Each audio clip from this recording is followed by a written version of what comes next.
Hi everyone. A lot of students come to me to ask me how to find and frame a research topic from a real world problem. So, guys, you will be disappointed to know that in this world there are lots of problems. You can find problems everywhere. But how do you find a problem from the real world and then frame it to form a research topic on which probably you can write a publication or base your thesis? So, guys, welcome to Search Research with Dr. Sam, your online thesis guide and advisor. And in today's video, I will show you a couple of examples on how you can frame a research topic to probably provide your research supervisor something that you have drawn from a real world problem. So, before I start, you have to understand what is a problem. What do I mean when I say there is a problem? All right. So, a problem is a situation when there is a gap between what is real, what actually exists in this world, and what may be desired, what is required, what is desired, what may be ideal for this world. So there is this gap, and this gap gives you your research problem. All right, so let's take an example. What example should we take? Let's take a couple of different examples. Let's take the example of euthanasia.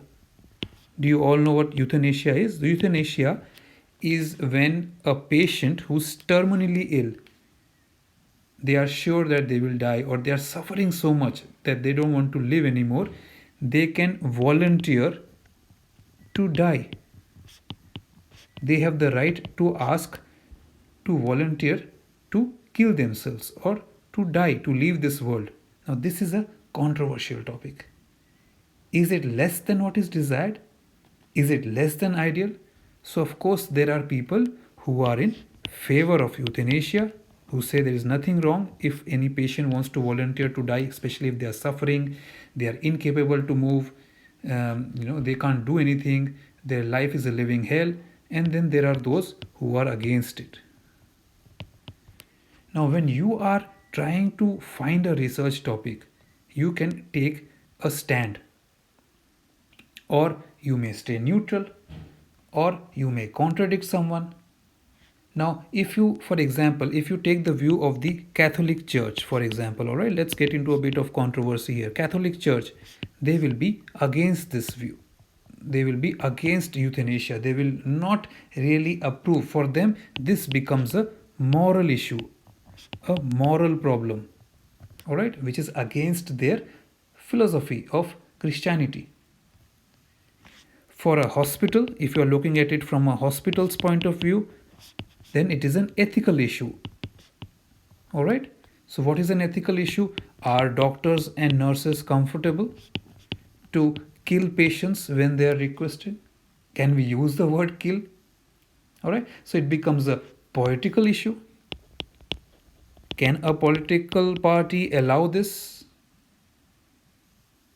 And it become a legal issue where people can take advantage of euthanasia. Maybe children can get their parents killed for property or wealth or money. Or it can be an economic issue. How can it be an economic issue? If hospitals are sued, court cases, legalities, they are sued by the families of the patients.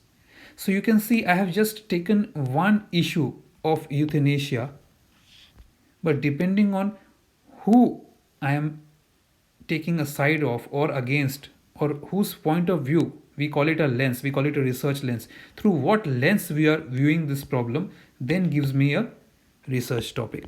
Are we viewing it from the church's point of view, hospital's point of view, political angle, legal issue, and economic? You just have to take one. Just take one stand. Just investigate in one area, and then you can frame a research topic.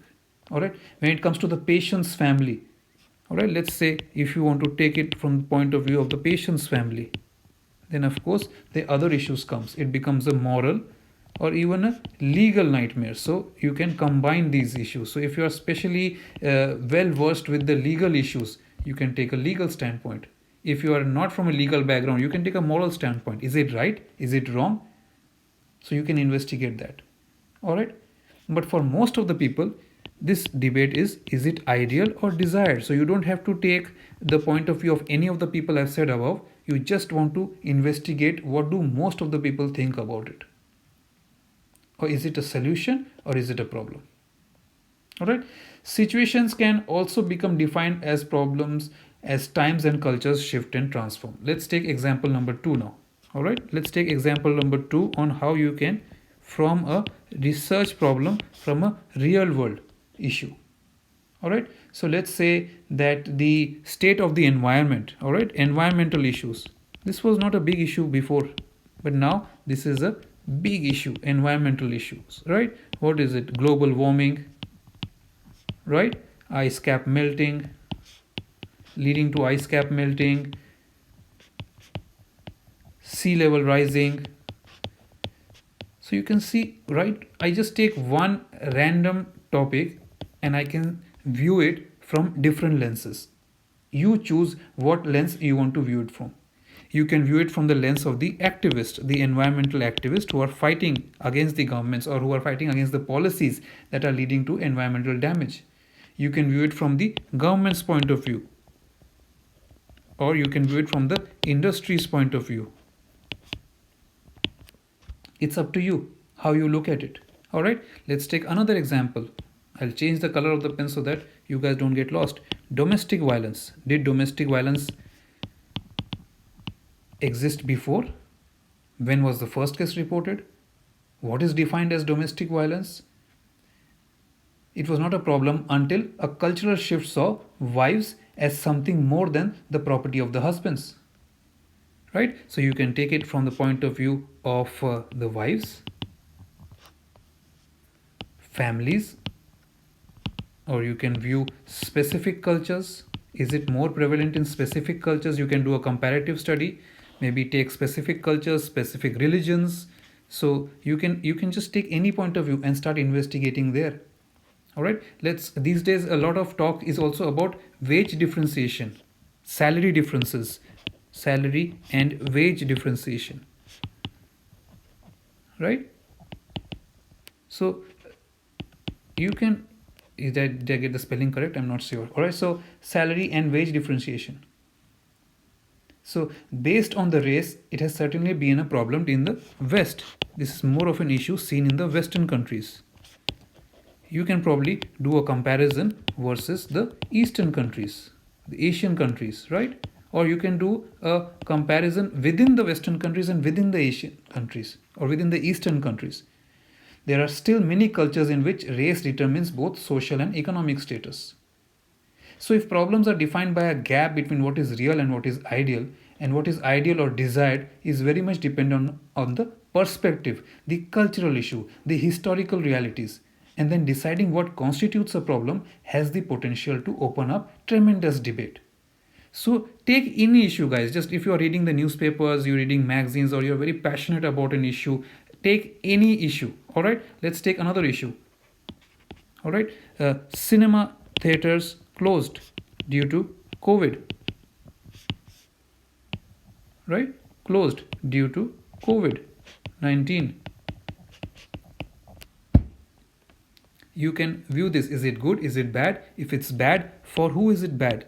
For the people who go to view it, for the employees who work in this theater, from the economic perspective, from the political perspective, from the health perspective. So you can see that although somebody may have investigated this problem, they might have viewed it from a particular angle. So that means there are other angles which you can take up. So it's just because somebody has done research in an area doesn't mean that now you can't do anything else. You can take up any perspective. You can look at it from a cultural point of view. You can take it from a historical point of view, comparative studies. So there are many examples I can give here, but this lesson or this video was mainly to explain how you can just look at any problem, any real world problem, and then frame it as a research topic or as a research problem to propose to your research supervisor. All right. I don't want to make too long videos, otherwise it gets a bit boring. So in my future video, I'll show you the process of how you start looking at a real world problem and then start framing it in a way that looks nice on the research proposal. Keep watching guys and let me know what you thought about this video. Please, I look forward to your comments and feedback. Thank you.